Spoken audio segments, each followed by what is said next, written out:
Hi అన్న. ఏ school మీది? GHS Erram Manzil primary high school. ఎలా ఉంది స్కూల్? స్కూల్ బాగుందన్న, బాగా నచ్చింది. కట్టడం వీడికి రాగానే ప్రైవేట్ స్కూల్ కి వచ్చినట్టు అనిపించింది అన్న. టీచర్స్ బాగా చెప్తారా? టీచర్లు ఉన్నారు, బాగా చెప్తున్నారు. Thank you Revanth Reddy sir, మాకు ఇంత ఇవన్నీ చేసినందుకు థ్యాంక్ యూ. పేదలు కూలి పని చేయడానికి, ఉపాధి హామీ పనులు చేయడానికి సిద్ధపడి సంపాదించింది పిల్లల చదువుల కోసం ఖర్చు పెడుతుంది. పిల్లల చదువు పట్ల తల్లిదండ్రులకు శ్రద్ధ పెరిగింది. అవసరమైతే 10 రూపాయలు ఖర్చు పెట్టుకుంటే ఒక పూట తినకపోయినా సరే మా పిల్లలకు మంచి చదువు చెప్పించాలని ఈ రోజు తల్లిదండ్రులలో ఒక చైతన్యం వచ్చింది. నేను అడుగుతున్నా ఈ రోజు మా ఉపాధ్యాయులకు, ఆ చదువు మనం చెప్పలేమా? ప్రైవేట్ స్కూళ్ళకి ఎందుకు పోవాలి వాళ్ళు పేదవాళ్ళని నేను అడుగుతాను.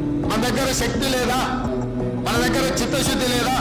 అందుకే ఈ రోజు ఈ వేదిక మీద నుంచి ఉపాధ్యాయులకు అందరికీ నా విజ్ఞప్తి ఒకటే, మనం ప్రతిన భూమిదాం. ప్రైవేట్ స్కూళ్ళ కంటే, కార్పొరేట్ కాలేజీల కంటే నాణ్యమైన విద్యను పేదలకు అందిద్దాం. విద్య ఒక్కటే తలరాతను మారుస్తుంది. పేదవాడు బాగుపడాలి, పేదవాడు సమాజంలో రాణించాలి అంటే విద్య ఒక్కటే ప్రామాణికం. ఇవాళ సిలికాన్ వ్యాలీని మన వాళ్ళు శాసిస్తున్నారంటే ఇంజనీరింగ్ గ్రాడ్యుయేట్స్ మన దగ్గర చదువుకున్నందుకే సిలికాన్ వ్యాలీని మనం ఈరోజు శాసిస్తున్నాం. దానికి కారణం విద్య.